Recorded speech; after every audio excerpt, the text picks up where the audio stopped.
Yeah, I'll get to your question. The NBL, and yeah, I'm frustrated right now as a coach. But when I'm a fan when our team doesn't play. I watch a lot of games.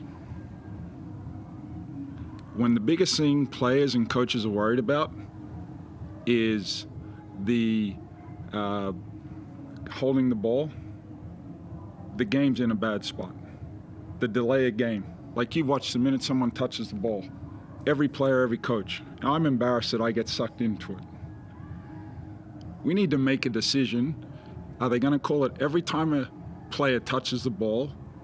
Because we don't understand players can manipulate the game. And that is something in the game that players manipulate very well. But it's embarrassing when I turn on the TV and players and coaches and everything are just complaining about delay of game. And I'm a culprit. Now I got that off my chest, I'll answer your question, because it makes our product look very bad. We got a great product. But then when that becomes the center of the game, I don't want to be involved in that product, and I get agitated by it, I get sucked in. So I'm not saying I'm perfect, but it's a bad look. We either have to go all in on it or leave it alone. Now, to answer your question, the second quarter, we did a great job of getting back in the game and getting the momentum. Rebounding in the first quarter. Transition defense. Now, whether it was our shot selection, I'm not sure, but usually when teams get out in transition, it's your shot selection or turnovers. So I think Bullets 7 points in transition in the second quarter. Easy points, you know. And then they get momentum in the game. Those guys feel good about themselves. So it's kind of been the way we've played the season so far. As I said, the first quarter it was offensive rebounding. Second quarter, fast break points. Was there one incident, to go back to your opening statement, was there one incident in particular where Brisbane were holding the ball and delayed the game that frustrated you in particular? No, I look at it from a product. Yep. Because we are a great product and we have great respect internationally for our game and how the NBL is played. What I am saying is you can't just pick and choose, because players, and I was a player and I'd like to manipulate the rules to my favor. So when the ball goes through and I let it hit my foot just didn't happen to be there.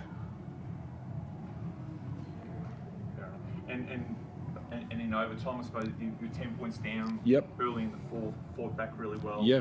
To level the game. From your point of view, where did things go wrong in OT? I think it was 14-3 in that 5 minutes. Yeah, look, down in the overtime, they hit some big buckets at the end of the shot clock, especially Sobey's three. Like it was well and truly under 3 seconds on the clock. You know, that's why he's on the Boomers. He's won a bronze medal. Like he made a big shot. That's what the elite players do in this league. You know, so when you give guys a chance like that, like at fourth quarter we gave up an offensive rebound on the foul line. Then we go down and we miss a bunny. You know, it wasn't overtime. It was in regulation. The little things that we talk about. Sobey getting on his left hand. He scored a lot of points getting on his left hand tonight. Like, it's not the end score and it's not overtime. It's how we got to that part of the game. And not much time to, New Zealand in 48 hours. What did you like tonight? What didn't you like that you think you need to address quickly? Look. If you're going over to New Zealand to play the Breakers, you better have a lot of energy, because they're playing at a very high level right now. That's a well-oiled machine right now. They play at a high level. I would say right now they're probably playing the best in the NBL. You can tell that they're a connected team, and they're playing very well at both ends of the floor. So we better bring our mojo when we show up to New Zealand. Jesse, how's the playing group? It feels like in the past that the Cats take care of that game. It feels like that's just you executed down the stretch. That was one of the hallmarks, and I suppose rebounding was part of that as well. How do you turn it around to get back to, I suppose, that Perth brand? We've been trying to turn around for a while now. Again, I feel like I've said here said this a few times, it's the inconsistency. JR said it's the it's the O boards in the first quarter, then it's D-trans in the second, something else in the third, and something else in the fourth. It's disappointing. It sucks, but we'll keep on fighting. As JR said, we got a tough task ahead of us. New Zealand's a tough task right now, but keep fighting and see where it lands us. Just on the board, I mean, that was your calling card, wasn't it, for decades, especially your offensive rebounding. I think it was 52-41 tonight. I'm not sure if I think I saw a stat you haven't won many rebounding counts at all this season. What do you put that down to, and how do you turn that around?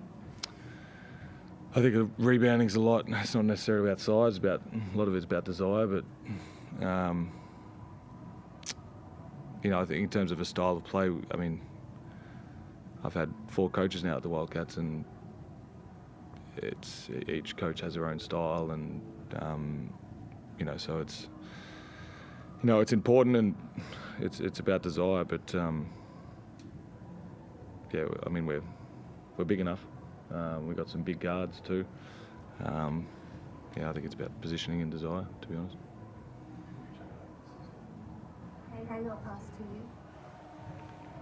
John, we talked about the paint last week with Adelaide, and there was probably a game tonight where they were just getting in there a lot easier than you would have liked, would have thought. How do you fix that at the moment?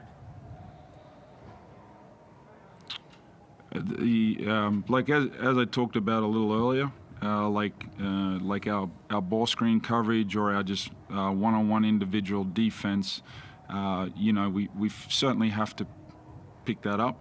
I keep coming back to Sobey, but our ball screen coverage, we talk about not letting them reject it, and they reject it instead of making him use it, so he has to go into bodies.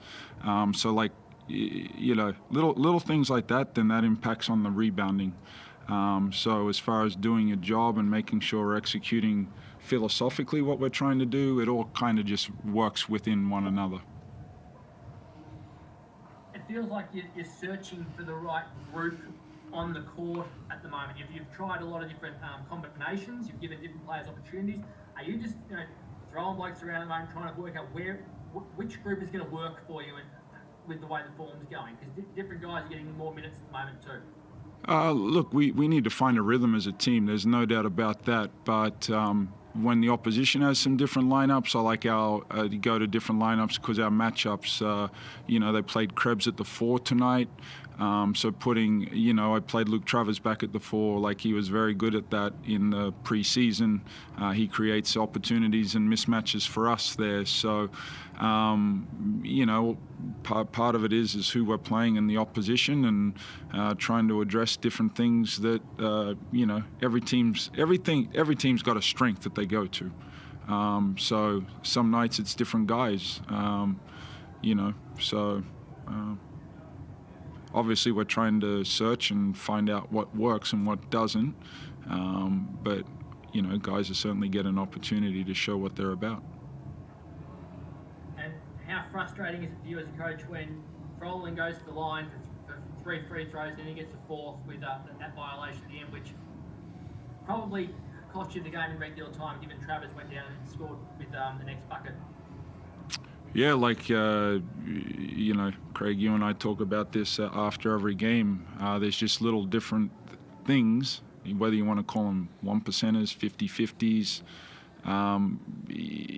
It's not the rebounding, it's the other things that lead up to that.